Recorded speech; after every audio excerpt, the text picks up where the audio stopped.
Assalamualaikum warahmatullahi wabarakatuh. Alhamdulillahirrabbilalamin. Syukur pada Allah subhanahu wa ta'ala. Salawat salam untuk Nabi kita Muhammad sallallahu alaihi wasallam.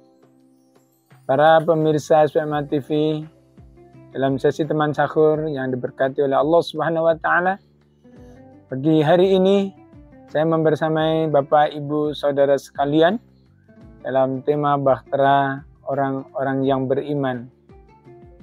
Sebelum kita masuk bahtera orang beriman, tentu kita melihat dulu, menurut guru kita, Bapak Guru Rahmatullah, memberikan satu screening iman bagi kita semuanya.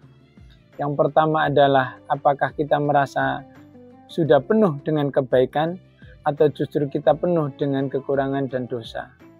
Kalau diri kita itu screening imannya, di dalam diri kita itu ada perasaan yang penuh dengan dosa dan kekurangan kesalahan di hadapan Allah Subhanahu wa taala pada khususnya, dan tentu salah kepada manusia, berarti di hati kita itu ada imannya. Karena iman itu adalah bercahaya. Iman itu menyinari di dalam hati sehingga tahu apakah di dalam hati ini gelap atau terang. Karena menyinari maka tahu apa yang dirasakan.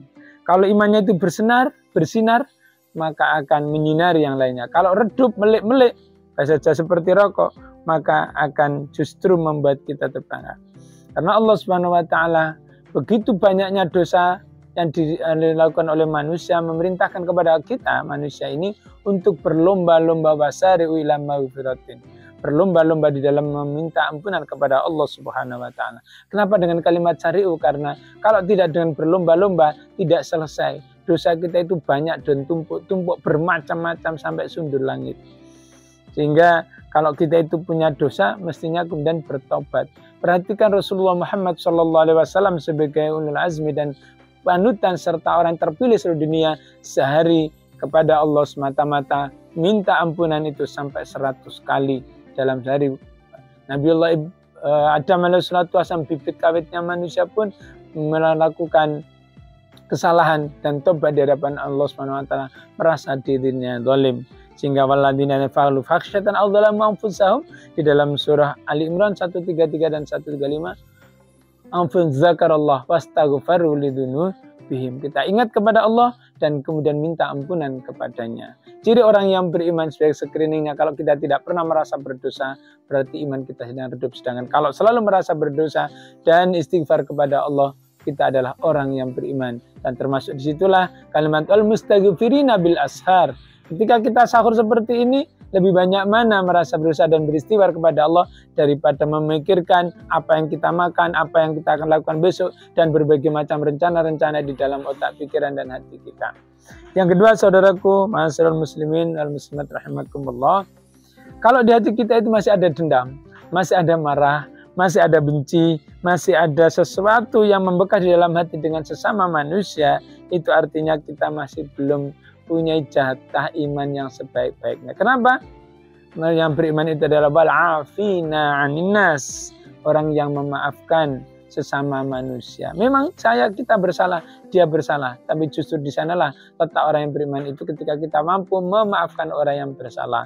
Dalam surat yang sama, dalam ayat yang sama tadi. Karena wal'afina 'anin nas tidak hanya situ, tapi wal kadhiminal ghaidha, menahan amarah. Bahkan Rasulullah Muhammad SAW menyampaikan, orang yang terkuat di dunia itu bukan orang yang bisa menjebol tembok atau menggoyangkan gunung, tetapi laisa syadidus surati, innama syadidul ladzi yamliku nafsu indal batab. Orang yang mampu menahan amarahnya ketika pada saat puncak kemarahannya. Yang ketiga, saudaraku, sebagai screening iman kita adalah hasil usahanya itu untuk tidak hanya untuk kepentingan pribadi, tapi untuk kepentingan bangsa, agama, negara.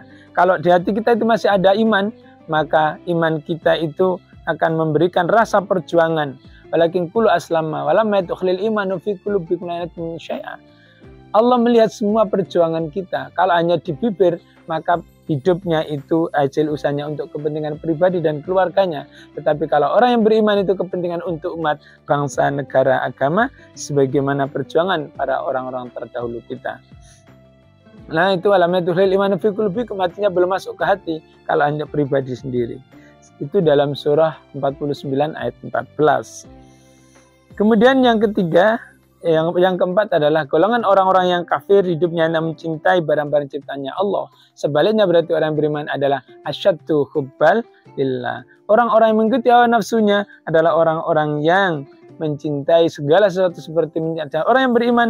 Alladzina amanu asyaddu hubbal lillah. Orang yang beriman lebih mencintai kepada Allah Subhanahu wa taala. Inilah di antara ciri orang yang beriman. Yang kelima sebagai screeningnya adalah orang bodoh dan kafir pikirannya lebih banyak untuk kehidupan atau bahkan nafsunya semata, sedangkan manusia yang beriman diperhitungkan iman A 25% untuk akhirat, 75% untuk dunia. Iman B, iman C dengan 50-50, 50% untuk dunia, 50% untuk akhirat. Sedangkan iman C yang kebalikan dari A 75% untuk akhirat dan yang 1% itu 25% untuk dunia. Inilah screening iman kita, sehingga apakah diri kita menjadi orang-orang yang di antara golongan orang yang beriman atau tidak. Setelah itu, bagaimana kita bisa berkomunitas dalam yang beriman, dalam satu kepemimpinan, menuju kepada ridha dan ampunan Allah Subhanahu wa ta'ala. Demikian akan kita bahas di dalam part kedua, karena waktu yang membatasi kita. Semoga Allah Subhanahu wa ta'ala membersamakan kita semua di dalam golongan orang-orang yang beriman. Wa tawaffana ma'al abrar, wa tawaffana muslimin, wa alhiqni bis sholihin. Subhanakallahumma bihamdika nasyhadu an la ilaha illa anta astaghfiruka wa atubu ilaik. Assalamualaikum warahmatullahi wabarakatuh.